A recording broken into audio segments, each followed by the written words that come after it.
Salut bande de geeks lumineux, Emmanuel Pampuri qui te parle dans ton poste. Alors premier vlog de rentrée, je suis à l'aéroport de Paris Charles de Gaulle en destination de Londres pour un meeting top secret en avant-première avec la presse, les blogueurs du monde entier qui vont découvrir une nouvelle caméra de chez Sony. Donc je suis super excité et puis voilà quoi, on va voir ce que c'est.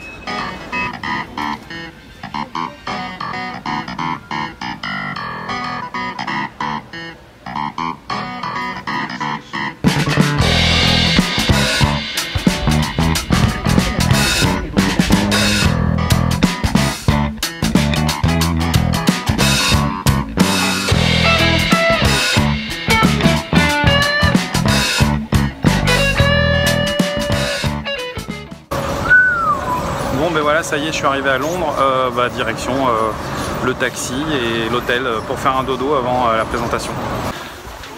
Donc on est le matin du deuxième jour, on est à l'hôtel et je file. Je vous fais un plan à la Shining. Voilà, donc j'ai rendez-vous à Pinewood. Pinewood, c'est des gros studios à Londres où ils ont tourné les James Bond et puis les derniers Star Wars et compagnie. On se retrouve là-bas. Hein.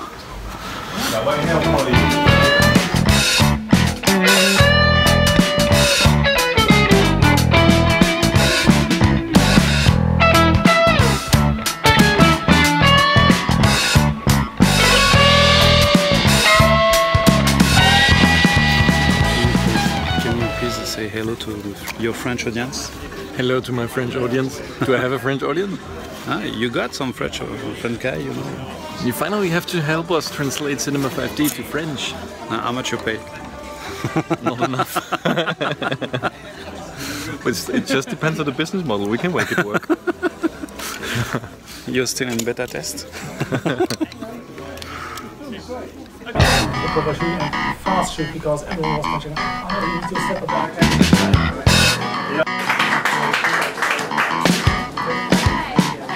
Voilà, je suis au centre machin truc bidule de Sony à Pinewood où ils ont leur showroom de la mort qui tue et que c'est là qu'ils font les présentations. Donc c'est pas une nouveauté pour moi parce que je suis déjà venu ici 5 ou 6 fois. J'ai été il n'y a pas très longtemps pour le concours Sony pour gagner, je sais plus, une FS5, une FS7 ou un truc comme ça. Voilà. Alors derrière moi il se passe quoi? Derrière moi il y a Nino qui prend des photos de la petite dernière. Ok. Donc voilà. Et la petite dernière, elle s'appelle Venice. C'est rigolo parce que c'est l'ouverture du festival de Venise et donc la caméra s'appelle Venise.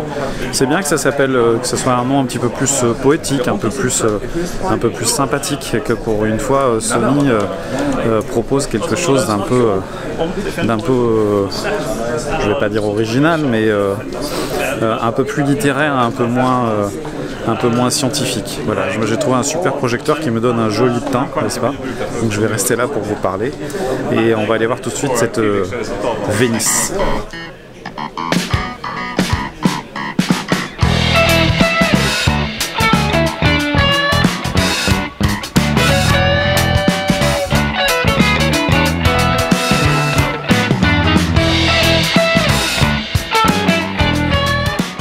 Une attention particulière qui a été portée justement au feeling, au ressenti qu'on peut avoir quand on appuie sur les boutons, avec une enquête auprès des utilisateurs que ce soit les assistants caméra, les chefs-op. Et moi j'aime bien cette démarche.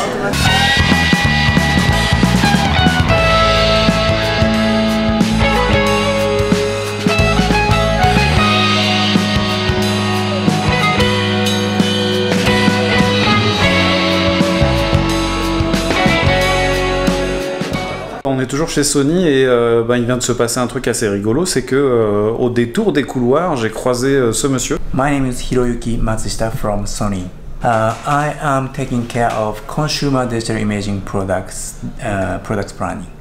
Okay, so and you show me this little baby. Alors, il nous présente quoi? Il nous présente la RX0. Le positionnement de cette caméra, c'est quoi? C'est pas vraiment une action cam, c'est plutôt une caméra plutôt haut de gamme qui est faite pour faire des images fixes et pour faire aussi de la vidéo, mais ils vont pas rentrer en concurrence directe avec la GoPro.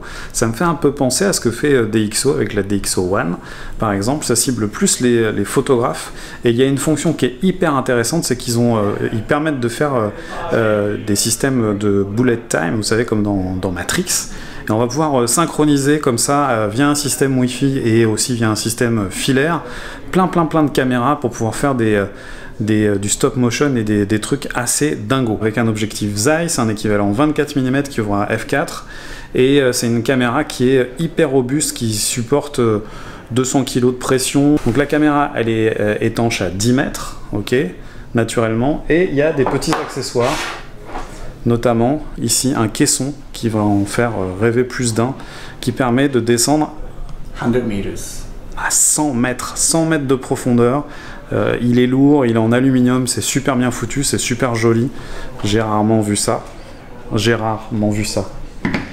ont sorti aussi une petite cage qui va avec, et ils réfléchissent à toute une gamme d'accessoires qui rendent le truc vraiment super intéressant. Il y a une prise micro, il y a une sortie HDMI, ça enregistre en 1080-60p et on peut faire du 4K sur la sortie HDMI. Voilà, j'adore, ça s'appelle la RX0.